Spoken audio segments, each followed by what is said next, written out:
Il est 18h30, vous êtes encore au travail parce que vous avez accepté de rester tard pour finir un dossier urgent, même si vous n'en aviez pas envie.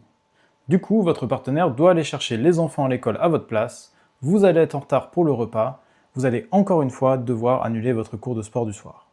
Si vous vous êtes reconnu dans ce scénario, il est très possible que vous ayez des tendances anxieuses, et que ça soit difficile pour vous de dire non.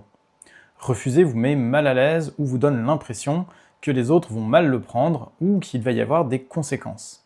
La réalité, c'est bien qu'il va y avoir des conséquences, mais pas pour les autres, pour vous. Parce qu'à la longue, l'anxiété, elle va vous ronger si vous vous épuisez tout le temps à dire oui à tout.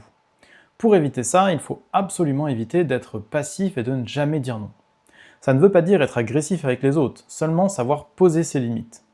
Un premier exercice que vous pouvez faire pour aller dans cette direction est de vous habituer à refuser des petites demandes en étant assertif, c'est-à-dire en vous exprimant poliment mais fermement et sans vous répandre en excuses ou en vous justifiant. Bien sûr, ça ne veut pas dire être complètement égoïste et ne penser qu'à soi. Parfois, on peut faire des efforts et des sacrifices pour un partenaire qu'on aime, pour ses enfants, mais aussi pour son travail. Mais il faut bien garder en tête que c'est impossible de prendre soin des autres si on n'a pas d'abord pris soin de soi-même.